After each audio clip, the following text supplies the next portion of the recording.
Hey guys, I'm Abby with Motor City Nerds, and I'm really sad that Succession is coming to an end, but geez, man. I don't know. This is some of... I really cannot fathom, like, this writing is just so good. We just took, like, a hard right into, like, a hardcore political show, which it was always political. That's not what I'm saying, but what I'm saying is, like, no, this show will... Every episode can be a different genre. And it's enthralling no matter what. And I didn't think I would... I mean, why am I caring about this fictitious election so much that doesn't affect me? Is what I'm trying to say. I know it's good and entertaining, but geez, man, I was stressed. And then it's scary and gross. And I rarely, like, feel icky after I watch something. But this episode made me feel icky. One thing when we see it in our HBO show, but it's another thing when it's, like, actually playing out in our faces right now. And I talked about that in our last review about, I don't care which side of the political spectrum you fall on, it's kind of gross and scary at what we're watching right now and just how much the media on both sides is just wild out here and just seeing how much power they really do have. And watching that happen in this episode, it was just gross. It was just rough. And this whole episode was mainly that. And the only things, like, honestly... Yeah, I couldn't really think of much because I'm just like, wow, man, everybody really got gross in this. Logan would have never. Remember back in season 1 when he's talking to Gil before Shiv's wedding, and they're both in Europe and they're quoting back and forth, and then Senator Gil says, "Do we shake hands?" And he goes, "I don't think either one of us want to get our hands dirty." Logan had these politicians by the balls. He did not do this, no matter what side, no matter nothing. Remember what he always said, and that's what the news people always said. They were like, Logan never pushed us. Logan never did that. So I'm like, Roman, back off. Kendall, back off. Shiv, back off. Everybody get the hell off the floor right now. Like, Logan did not do that. And that was my big takeaway from this episode. I was like, damn, man, Logan would not be on the floor. He would not be meddling like this so directly, you stupid, stupid idiots. But I think Shiv genuinely cared about, like, this isn't right. I think she would have been pissed if Mencken won legitimately, but I think she wouldn't have rigged it the way they did. And I was like, oh my God, this is crazy. This is nuts that they're going there with this. I can't believe they're going there with this show and they're still making it enthralling to watch. And I know people of different political views that are watching this and enjoying it together. And to do that is hard. That's hard to do. We're all here. I don't care which side you land on. I don't give a shit. That's really scary. I'm named after Abigail Adams. My dad ran for office for, like, Congress and shit. He was writing to people and he ran off to talk to JFK specialists in Texas. I don't know. Like, I'm pretty proud to be an American, but it's a scary time right now. It's a really scary time. It really, truly is. But that was also why I liked that line last week of, I look at the libtards, you get the Nazis. I'm like, I've never heard anything so accurate. So I don't know, if you feel like you fall into one of those, you might want to check yourself. Because, geez, man, it's scary out here. And I just want to thank Succession for making a little bit of lightness to it, but also sticking it right in our GD faces. God, man, geez. But back to the show. Logan would have never done that. Shiv finally confessing to Tom. And everybody, okay, let's take a seat now. Because I'm hyped up today. Because people are fucking with me. And I'm over that shit. So, I'm hyped up today. And everybody who's crying about, mean Tom. Are you serious? Are you kidding me right now? You're stupid if you think that, okay? We're going back to old Abby YouTube days when I was like, you're fucking dumb. Because that was the dumbest shit I saw online. This was as close to the Lestat isn't an abuser shit in Interview with the Vampire. I was like, what? I was like, Tom finally gets a backbone and has some respect for himself and steps up to the plate and says, like, I can't fucking trust you. And everybody wants to say he's being an ass now? Have you seen what this woman has done? She's kept a pregnancy from him. Shut up. Also, if you're that dumb, maybe listen to this. They have been subverting gender roles with these two characters from the jump. You're not dumb. I just get excited and I say things. You're not dumb.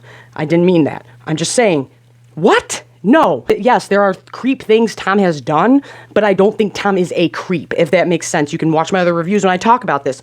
But no, I would be saying the same exact shit. If I did what Shiv did to somebody and he said what Tom said, I wouldn't be mad. I mean, I would be, and I really loved Roman saying that. In this episode in particular, I loved seeing these siblings step up for one another. But one thing about the Roy kids throughout this series, they can always revert to acting like teenagers or kids together when they're all together. And I feel like especially, it used to be more in intimate settings in the show, but especially since they lost their dad, it's coming out more even when others are in the room. And when Tom was popping off at Shiv and Kendall said, yeah, you're gonna shut the fuck up, essentially. And Tom like backed down. But when Shiv is first upset and goes up and Roman's like, do you want us to have him killed? Like, that's something any brother would say. I don't have one, but I have a really scary middle sister. She's scary. In the best way. I love her, but she's scary. But yeah, everybody was like, I can't believe Tom said that. I'm like, I can totally believe it. Greg screwed up. Greg really screwed up. I think he did some real gross stuff. Another thing this show does so well is through the characters' dialogue, we hear things and things are left to the imagination. Like, we know when Greg was out with Lucas, bad stuff was going on, but it's left to our imagination of how bad we want to go. Like, obviously there was some type of old person that didn't have it all together, whether that's mental illness, Alzheimer's, dementia. It's left up to the viewer. They're not well though, and they're forcing him and Greg to dance around. That's gross. And then when Greg is like, I was drinking things that shouldn't have been drank, who knows what somebody thinks? I kept thinking blood, because this guy is sending blood around to everybody, and it's weird. He's a weirdo. But there was something he said in this episode that I was like, wow. Well, at least he didn't go that far, kind of. But still, I'm like, no, this guy's pretty jacked up. Oh my God. What about Rava, or Kendall having Rava and his daughter followed, scaring the shit out of him? That was, man, dude. And not even, but that just goes to show. I think Kendall has really great qualities. But when people are saying he's a great father, I'm like, no, he's not. But it's because he didn't have the greatest relationship with his father. So it's not his fault, but he's not a great father. A great father would think to tell their kid and even the mother of their child, hey, yeah, you know how you're terrified right now? I'm having you followed for safety, instead of waiting and then going and being like, oh yeah, that's kind of dropping the ball. Oh, Tom, I thought that Tom doing blow would come around somehow, and it didn't, but I don't know if it will. I thought him in the shoes thing was really funny. Oh my God, the lemon water, I was dying at that.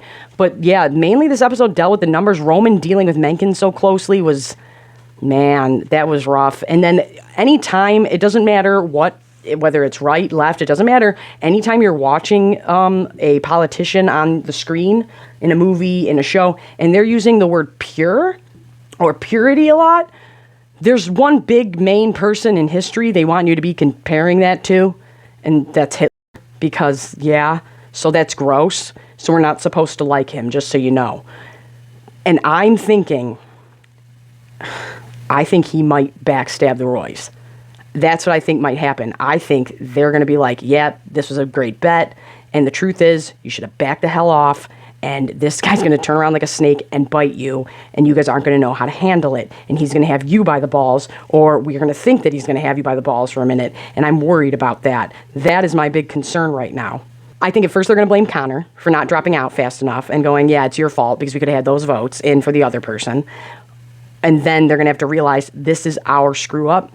But I don't know how they're going to do that in 2 episodes, so I could be wrong. But I'm thinking maybe this guy isn't going to pull through. I'm not going to get into politics or anything like that. I'm just saying for the show, I'm thinking maybe this guy isn't going to be all he's chalked up to be for Roman and for the Roys. You also have to remember, Kendall is the one planning on taking the throne here. But I'm still saying don't count out cousin Greg. The only thing I'm thinking could screw with Greg is if somebody has some type of footage from the night with Lucas, like Lucas himself, or if like a Me Too situation pops up with him, because he said that thing about the drug-addled girl, and like the disgusting brothers, like who's involved with Ebba's firing joke type deal in front of everybody, and I'm like, that's not as bad as the other things, but it still adds to, well, we all saw him join in on this joke with Lucas about getting rid of her, and she's the one being harassed by him, so it doesn't pan out well. It doesn't add very good substance to your file for that, is what I'm saying.